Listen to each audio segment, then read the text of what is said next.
Amroha UP CM जनसभा। UP के CM ने अमरोहा जनपद के नौगांवा विधानसभा क्षेत्र में होने वाले उपचुनाव को लेकर चुनावी जनसभा को संबोधित करने आए प्रदेश के मुख्यमंत्री योगी आदित्यनाथ ने स्वर्गीय चेतन चौहान की पत्नी संगीता चौहान के समर्थन में जनसभा को संबोधित किया। इस मौके पर उन्होंने जनता से संगीता चौहान को जिताने की अपील की। आपको बता दें कि अमरोहा के विधानसभा क्षेत्र नौगांवा सादात में होने वाले उपचुनाव को लेकर प्रदेश के मुख्यमंत्री योगी आदित्यनाथ ने विधानसभा क्षेत्र नौगांवा सादात के गांव रजोहा में एक चुनावी जनसभा को संबोधित किया। चुनावी जनसभा को संबोधित करते हुए मुख्यमंत्री ने कहा कि नौगांवा सादात को राष्ट्रीय स्तर पर पहचान दिलाने वाले अंतर्राष्ट्रीय क्रिकेटर चेतन चौहान की आकस्मिक मौत के बाद उनकी पत्नी संगीता चौहान को प्रत्याशी बनाकर भारतीय जनता पार्टी ने स्वर्गीय चेतन चौहान को श्रद्धांजलि पेश की है। उन्होंने कहा कि स्वर्गीय चेतन चौहान को के अंतिम संस्कार में आना चाहते थे, लेकिन कोरोना वायरस की वजह से ऐसा नहीं हो पाया, लेकिन आज वह उनकी पत्नी के समर्थन में जनता के बीच में है।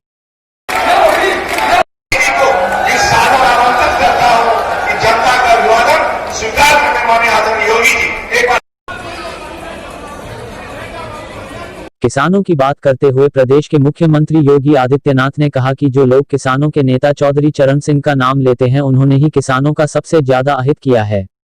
उन्होंने कहा कि रवाना चीनी मिल के आधुनिकीकरण की बात पिछले 30 सालों से उठ रही थी, लेकिन किसी भी सरकार ने इस काम को नहीं किया, जबकि उनकी सरकार ने रवाना चीनी मिल का आधुनिकीकरण किया। उन्होंने कहा कि उनकी सरकार में किसानों को जो लाभ मिला है वह किसी सरकार में नहीं मिला। अमरोहा की ढोलक पर चर्चा करते हुए मुख्यमंत्री ने कहा कि इस समय या तो अमरोहा की ढोलक की आवाज सुनाई दे रही है या फिर पुलिस द्वारा गुंडे बदमाशों को बजाए जाने की आवाज सुनाई दे रही है। उन्होंने कहा कि उनकी सरकार से पहले जो व्यापारियों द्वारा और अन्य लोगों द्वारा पलायन किया जा रहा था, उसको रोकने का काम भारतीय जनता पार्टी की सरकार ने किया है। योगी आदित्यनाथ ने कहा कि गुंडे बदमाशों के डर से जो माताएं बहनें घरों से नहीं निकलती थी, आज पूरी तरह से सुरक्षित है और गुंडे बदमाश प्रदेश से बाहर भाग चुके हैं। प्रधानमंत्री नरेंद्र मोदी का जिक्र करते हुए मुख्यमंत्री योगी आदित्यनाथ ने कहा कि प्रधानमंत्री नरेंद्र मोदी ने आज राजनीति की परिभाषा बदल दी है। उन्होंने कहा कि पहली सरकार जाति, धर्म, दंगे और लड़ाई झगड़े के नाम पर राजनीति करती थी, लेकिन इस वक्त विकास, रोजगार और सुरक्षा को ध्यान में रखकर प्रधानमंत्री नरेंद्र मोदी विकास की राजनीति कर रहे हैं। मुख्यमंत्री योगी आदित्यनाथ ने कहा कि वह अपने वादे पूरे करके जनता के बीच में आए हैं। उन्होंने कहा कि विकास के वादों के साथ ही उन्होंने राम मंदिर निर्माण का वादा भी पूरा किया है। उन्होंने कहा कि अगर लेकिन दंगा कराने वाले संगठनों के साथ मिलने के लिए केरल में गए हैं, जो लोग प्रदेश में, उत्तर प्रदेश में दंगा कराना चाहते थे, उन लोगों के साथ अपनी सहानुभूति व्यक्त करने के लिए गए। उनकी सहानुभूति देश के साथ नहीं है, समाज के साथ नहीं है। और इसलिए भाइयों बहनों, आज हम सब आपसे कहने के लिए आए हैं। आपने देखा होगा कोरोना के दौरान कितनी बड़ी लड़ाई लड़ी गई। जो लोग बाहर काम करते थे उन्हें सुरक्षित रहना, प्रदेश में उपचार की व्यवस्था कराना, गरीब के लिए राशन की व्यवस्था कराना, नौजवानों के लिए रोजगार की व्यवस्था कराना और सामान्य दिनचर्या को भी आगे बढ़ाना। मेरी आप सबसे विनम्र अपील होगी, परसों आपने प्रधानमंत्री जी का राष्ट्र के नाम संदेश सुना होगा। उन्होंने तो बात कही है कि जब तक दवा हमारे पास स्वयं नहीं आ जाती है, कोई वैक्सीन नहीं आ जाता है, तब तक 2 गज की दूरी और मास्क जरूरी का पालन हम जरूर करें। भाइयों बहनों, बीमारी को कभी हल्केपन से नहीं लेना चाहिए, कभी नहीं लेना चाहिए। और खासतौर पर अमरोहा के लोगों से तो मैं कहना चाहूंगा, इस बीमारी ने एक लोकप्रिय नेता को, एक लोकप्रिय क्रिकेटर को, स्वर्गीय चेतन चौहान जी को हमसे छीन लिया। हम लोग लापरवाही नहीं करेंगे, कोई लापरवाही नहीं होनी चाहिए।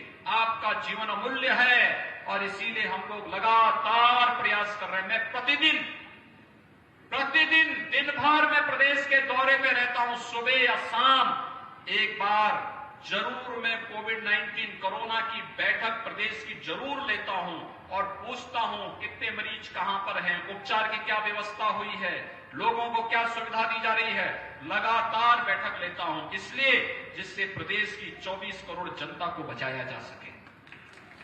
और भाइयों बहनों, आज हम सब एक बार फिर आपके पास आए हैं कहने के लिए, विकास ये हमारी जिम्मेदारी है, सुरक्षा ये हमारी जिम्मेदारी है। और इसीलिए पार्टी ने तय किया कि स्वर्गीय चेतन चौहान जी की इस विरासत को हम लोग जनता के सामने एक बार फिर से लेकर के जाएंगे और श्रीमती संगीता चौहान जी को पार्टी ने प्रत्याशी बनाकर के आपके बीच में यहां पर अपना प्रत्याशी बनाया है। मेरी आप सबसे अपील होगी, जब विकास हमारी गारंटी, सुरक्षा हमारी गारंटी, आपका सम्मान हमारी गारंटी, तो भाइयों बहनों आप वोट दीजिए और बाकी विकास का कार्य कराने की जिम्मेदारी हमारे यहाँ के जनप्रतिनिधिगण करेंगे। श्रीमती संगीता चौहान जी करेंगी, यहाँ पर राजीव तरारा करेंगे, श्री महेंद्र खड़गवंशी करेंगे, हमारे पदाधिकारी करेंगे और विकास की एक एक कार्यक्रम को आपके घर तक पहुंचाने का कार्य करेंगे। अब तो हम आपको गंगा एक्सप्रेस वे भी दे रहे हैं। गंगा एक्सप्रेस वे आप जान रहे होंगे, यहां से अगर प्रयागराज जाना होगा तो अगर सामान्य दिनों में अगर आप चलेंगे, इस समय चलेंगे तो आपको जाने में कम से कम 12-13 घंटे लग जाएंगे। भगवान चाहेंगे बहुत जल्दी ये कोरोना समाप्त हो और भाइयों बहनों अयोध्या में भव्य मंदिर, भगवान राम के भव्य मंदिर का निर्माण का कार्य संपन्न हो और आप सबको रामलला के दर्शन करने का सौभाग्य प्राप्त हो, यही मैं प्रार्थना करता हूं। इसलिए मैं उससे हमारी पीढ़ी सबसे सौभाग्यशाली है। 492 वर्षों के बाद ये सौभाग्य प्राप्त हुआ और प्रधानमंत्री मोदी जी के कारण जो वायदे किए थे, जो कहा था, सो करके दिखाया है और आगे भी जो कहेंगे वही करेंगे। जब हम जो कह रहे हैं वही कर रहे हैं तो आप लोग भी श्रीमती संगीता चौहान जी को वोट देंगे? दोनों हाथ उठा करके बोलिए। सभी लोग अपना अपना स्मार्टफोन लेकर के अपने नातेदार, रिश्तेदार, परिवारजन जितने सभी लोगों को एक एक कॉल करके बोलेंगे कि कमर निशान पे श्रीमती संगीता चौहान को भारी बहुमत से चुनाव विजयी बना करके यहां से भेजना है। ठीक बात है ना? सभी लोग सहमत हैं? वाणी को देता हूं विराम। जय जय जय जय।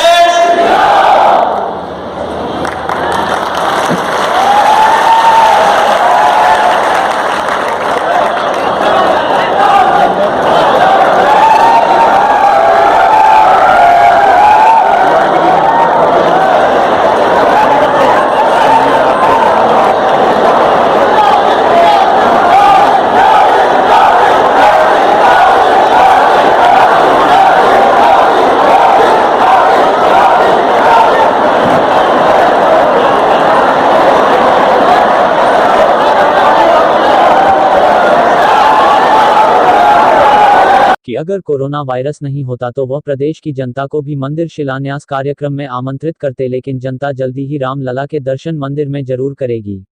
इसी के साथ उन्होंने नौगांवा विधानसभा की जनता से प्रत्याशी संगीता चौहान को जिताने की अपील की। जनसभा के दौरान पूर्व सांसद चौधरी कंवर सिंह तंवर ने मीडिया से बात करते हुए जनता से स्व कैबिनेट मंत्री चेतन चौहान की पत्नी संगीता चौहान के लिए जनता से वोटों के लिए अपील की। S9 न्यूज से सलमान अंसारी की रिपोर्ट। पहुंचे हैं, उन्होंने भी वोट की अपील की है और मैदान में संगीता चौहान है।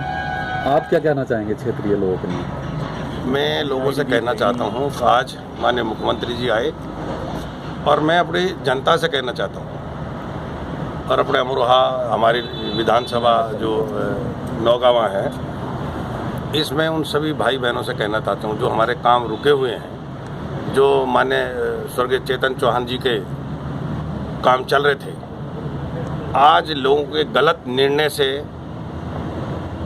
वो काम सब ठप हो जाएंगे। तो मैं अपील करना चाहता हूँ और ये सबसे कहना भी चाहता हूँ, विकास जो हमारे नौगांव का जो चल रहा था उसे आगे बढ़ाने के लिए जनता को बीजेपी को वोट करनी चाहिए, क्योंकि सरकार उत्तर प्रदेश में बीजेपी की है।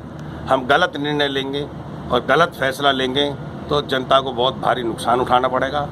आज सब कुछ भूल करके, सब कुछ त्याग करके, सबको एक साथ हो करके बहन चेतन चौहान की मिसेज को, संगीता जी को जिताना चाहिए, उनको वोट करनी चाहिए।